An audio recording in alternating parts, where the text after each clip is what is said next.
Next, the cooperation facilitated by the growth of international institutions and international regimes.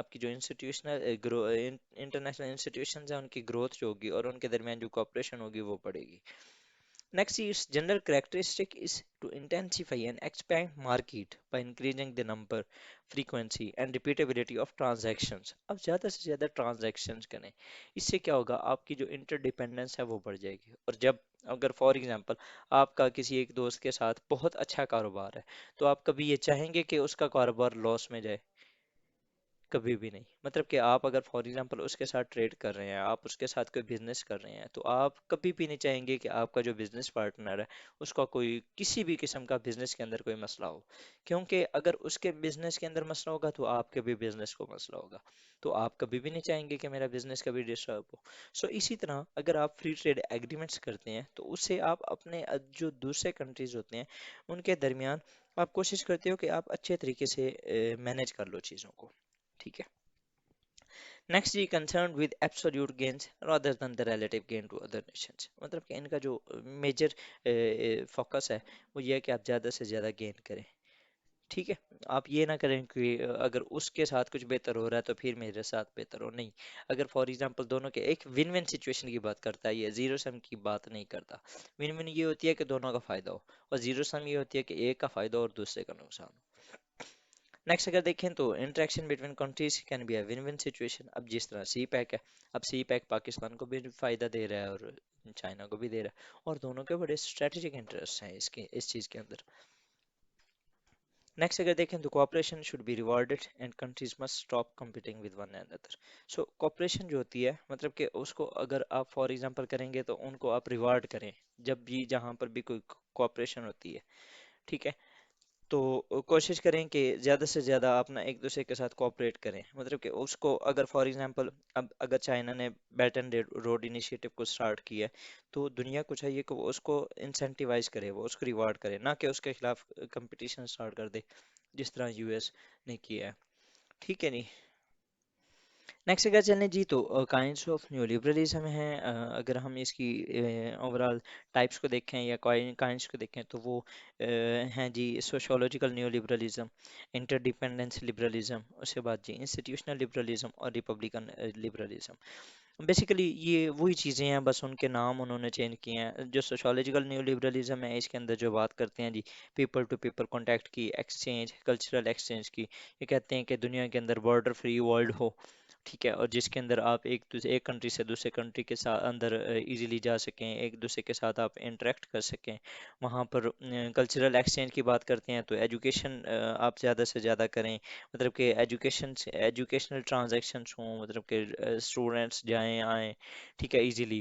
اور اس کے علاوہ آپ کلچرلس weddings اور اس طرح کے جو فوڈس وغیرہ، مطلب کہ یہ جو انٹرچینج ہے یہ اس سے کیا ہوگا کہ آپ ایک دوسرے کے جو کلچرس ہیں، آپ کی جو سیولائزیشنس ہیں وہ ایک دوسرے کے ساتھ انٹریکٹ کریں گی and the situations will be getting normal. Next یہ انٹر ڈیپینڈنس لبرلزم، یہ وہی رابرٹ کوہانے کی جو تھیوری آف انٹر ڈیپینڈنس تھی اس کے اندر اس نے کہا تھا جی کہ آپ اپنی ٹریڈ اینڈ اکانومک گولز کو زیادہ سے زیادہ انہینس کریں، اس سے آپ کی انٹر ڈیپینڈنس جب بڑھے گی. یہ بھی میں آلریڈی آپ کو بتا چکا ہوں. انسٹیٹیوشنل لبرلزم یہ بھی بات کر چکا ہوں کہ کس طرح یو این آئی سی جے اور ملٹیپل جو انٹرنیشنل انسٹیٹیوشنس ہیں can make the things better. اور چوتھی ہے جی ریپبلکن لبرلزم، یہ بیسیکلی ہے جی ڈیموکریٹک ویلیوز کے اوپر. وہ بتاتے ہیں کہ دنیا کے اندر جو ہے نا ڈیموکریسی، اس کو آپ زیادہ سے زیادہ پروان چڑھائیں. جب آپ ڈیموکریسی کے اوپر ڈیموکریٹک ویلیوز کو آپ انکریز کرنے کی کوشش کریں گے، آپ اوورال کوشش کریں گے کہ ایک دوسرے کے ساتھ میوچولی بینیفٹس کے اوپر ہم بات کریں. آپ لا اینڈ آرڈر کی بات کریں گے، آپ فریڈم آف سپیچ کی بات کریں گے. ٹھیک ہے. تو اس سے کیا ہوگا؟ آپ کے ملک کے اندر جو ڈیموکریٹک کلچر ہے اس کو پروان چڑھے گا. اور جب ڈیموکریسیز انہینس کریں گے in the world then the peace will automatically prevail.